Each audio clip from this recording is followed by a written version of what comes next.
Greetings, fellow Earthlings. Dave Smith with another episode of And Another Thing with Dave, coming at you with some election results and some talk and a little background. So there's some little bit of craziness going on. So I want to start off with this is a clip from Democracy Now!, Amy Goodman, from this morning, November 6th, 2020, and here we are. President Trump addressed the nation early Thursday evening and falsely claimed victory and accused Democrats of trying to steal the election. He offered no evidence to back up his claims. We think there's going to be a lot of litigation because we have so much evidence, so much proof, and it's going to end up perhaps at the highest court in the land. We'll see. But we think there'll be a lot of litigation because we can't have an election stolen like this. ABC, CBS, NBC, and MSNBC all stopped airing Trump's speech live because it was filled with lies about the election and the vote counting process, they said. On Thursday, the Trump campaign faced multiple setbacks in court. In Georgia, a judge dismissed a lawsuit claiming without evidence that some 53 absentee ballots arrived too late to be counted. In Michigan, a judge rejected the campaign's request to stop the counting of absentee ballots. So we knew this was going to happen, right? That the validity of the election was going to be called into question. But there's zero proof, absolutely zero proof of this. So that's a little disturbing.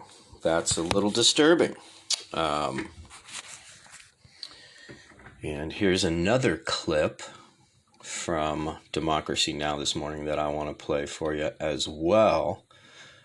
And this is even more disturbing. So inciting violence. Concern is growing that supporters of Trump may begin using violence to disrupt the electoral process. On Thursday, the president's son, Donald Trump Jr., called for, quote, total war over this election, unquote. This comes as police in Philadelphia have arrested 2 men after receiving a tip that men armed with AR-15s were driving a Hummer up from Virginia to attack the Pennsylvania Convention Center, where votes are still being counted. Police stopped the vehicle just north of the convention center. The Hummer had several stickers connected to the pro-Trump QAnon conspiracy theory.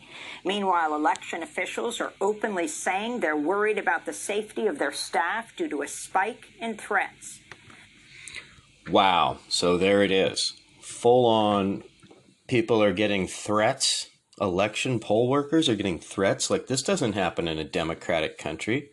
So, and these people are thinking that they're patriots protecting an election. It just, oh my God, it just goes to show how these Trump supporters have been so hoodwinked.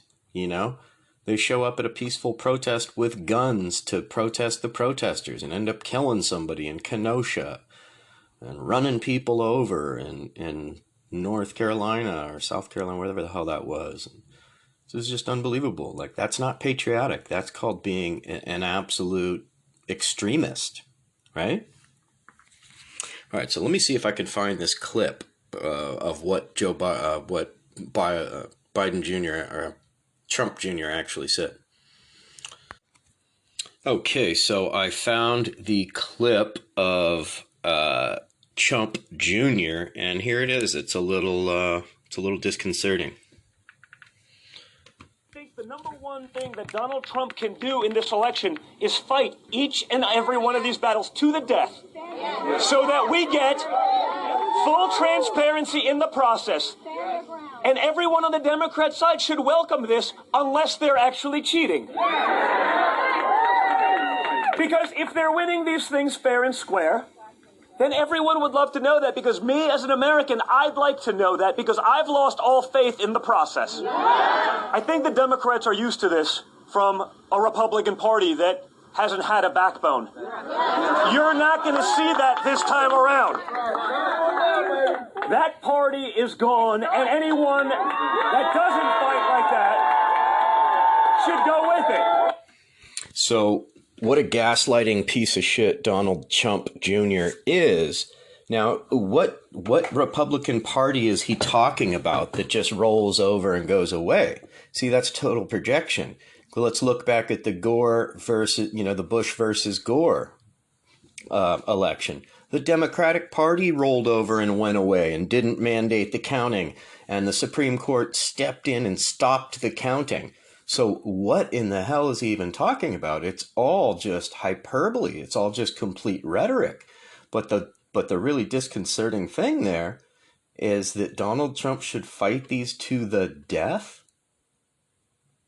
It's an election. It's counting votes. There's no life and death. There's no fight. Like, what in the hell is that, if not inciting people? And then here we have, as Democracy Now! Was pointing out, they busted people with AR-15s going to Pennsylvania to shoot the place up. Like, oh my God. So, but I got some good news for you people. I got some good news. Apparently, TYT. Oh, I'm sorry. That last clip right there was from The Telegraph. Posted yesterday on The Telegraph, U.S. elections. But now we break to TYT from, I believe it was 9 a.m. this morning. So let's hear from Cenk Uygur. The Young Turks special presidential election coverage. Cenk Uygur, John, all right, rolling with you guys. A little bit later, we will be joined by Anna Kasparian.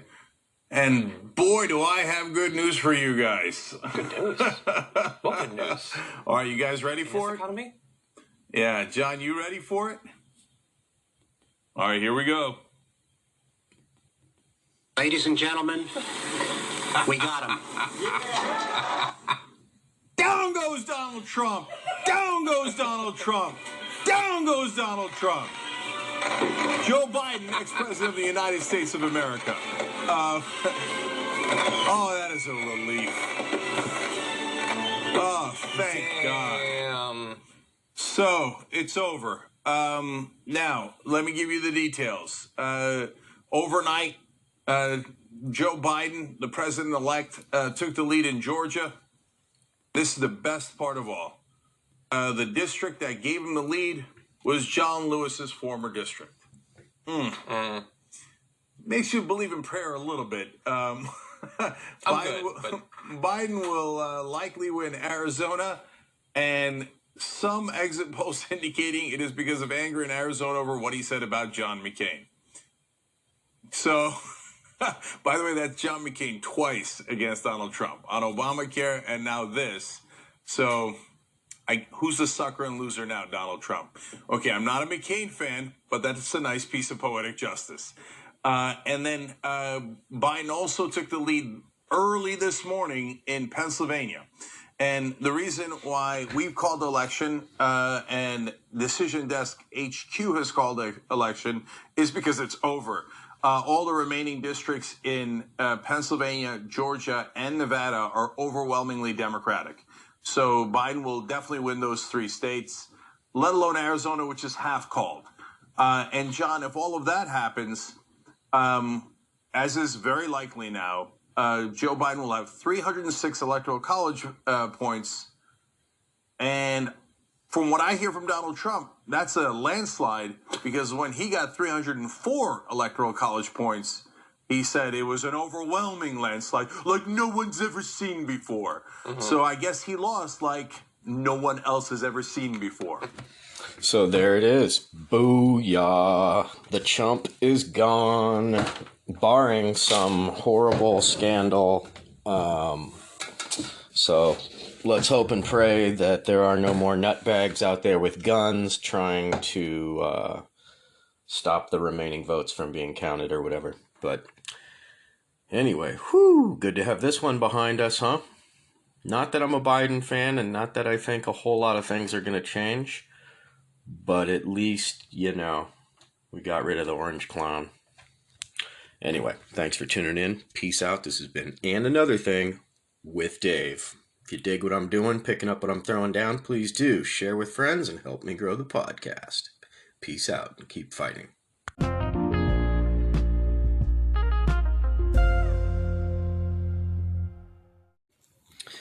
Okay, greetings, fellow Earthlings. This is Dave. I'm back with another add-on segment here.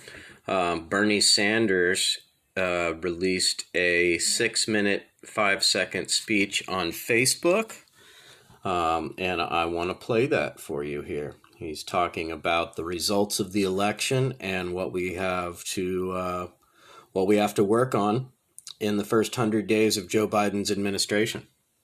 As I speak to you now, it appears that Joe Biden is on his way to win the electoral votes of Pennsylvania, Georgia, Arizona, and Nevada, and become our next president. He is also winning the popular vote by over 4 million votes, a number which will likely go over 5 million when all the votes are counted. As I've said many times, this election was not just about Joe Biden versus Donald Trump and what their views on the issues were. This election went much, much deeper than that. It was an election about whether we end pathological lying in the White House and retain democracy and the rule of law in our country. And thank God, it appears that we have done that. In the days and weeks to come, I am sure that everyone in the world is going to be taking credit for Biden's apparent victory. And the media and the pundits will have their views as well. But let me just say this. I want to take this opportunity to thank progressive grassroots organizations all across this country for their extraordinary efforts in helping to make this victory possible. You made the phone calls, you texted, you registered voters, you did virtual rallies, you distributed literature, and you knocked on doors when possible. Knowing the importance, the extraordinary importance of this election, you did everything that you could and more. Together, you built widespread support for Biden among young people, people of color, and the working class of our country. In my view, Biden's success would not have been possible without your extraordinary efforts. And I just want to thank you very much for the incredible hard work that you did. I just have to interject here. I don't think Biden's victory would have been possible without Bernie endorsing him. And, you know, yeah, we got to move forward, but we can't lose sight of the corruption of the DNC and the problem with our two-party system and the fact that the DNC totally stole this election from Bernie and propped up Biden. You know, Biden was trailing everybody. And then Obama encouraged people to start dropping out, Klobuchar and Buttigieg. You know, so then that made Biden look stronger. And then who knows if Bernie got death threats or whatever, but he just tucked and ran again. But the next part of this is pretty inspiring as far as what he's going to push the administration to do in the next 100 days. But I had to interject that because it's so sad. Bernie should be making the acceptance speech right now, not Biden. And one of the areas, by the way, where the progressive movement had real success was getting more and more young people into the voting booths and into the political process. The latest estimates that I have seen show that over 53% of young people ages 18 to 29 voted, which not only eclipses 2016's turnout rate, but would be the highest youth turnout rate in American history. And by the way, those young people voted overwhelmingly for Joe Biden and other Democrats. But tonight, as we celebrate our apparent election victory, we understand that our struggle is not over. It has just begun. We have accomplished much, but much more needs to be done. Now, not only do we have to win the 2 Senate runoff elections in Georgia coming up in January, so that we can have Democratic control over the Senate. But we're going to have to do everything humanly possible to make sure that Congress and the new president move rapidly and aggressively to address the enormous crises facing our country. In the next several weeks, I will present to the Senate an agenda that I would like to see passed in the first 100 days of the new Congress. This is an agenda that, among many other proposals, will include a strong COVID-19 relief package that protects the unemployed and small businesses. It is an agenda that will end starvation wages in America, make it easier for workers to join unions, and provide equal pay for equal work. It is a people's agenda that will create millions of good-paying jobs as we rebuild our crumbling infrastructure. It is an agenda that makes health care as a human right as we move toward a Medicare for all single-payer program, and an agenda that substantially lowers the outrageously high cost of prescription drugs in this country. It is an agenda that will make possible for all working-class young people to gain a college education without going into debt. And it will radically improve our dysfunctional child care system. It is an agenda that will create millions of good jobs as we lead the world in combating climate change and transforming our energy system away from fossil fuel into energy efficiency and sustainable energy. It is an agenda that will finally demand that the wealthiest people and largest corporations in America start paying their fair share of taxes. It is an agenda that will take on the systemic racism that prevails throughout our country, as well as our broken and racist criminal justice system. It is an agenda that will lead to comprehensive immigration reform and a path toward citizenship for the undocumented. There is an enormous amount of work that must be done. And as we go forward, I look forward to working with all of you. So once again, I want to take this opportunity to congratulate everyone who played a role in making this enormously important victory possible. Thank you for all that you have done. Let's go forward together. Paid for by friends of Bernie Sanders. BernieSanders.com. So, you know, that's kind of inspiring. Well, hey, whoa. Sorry about that. But, you know,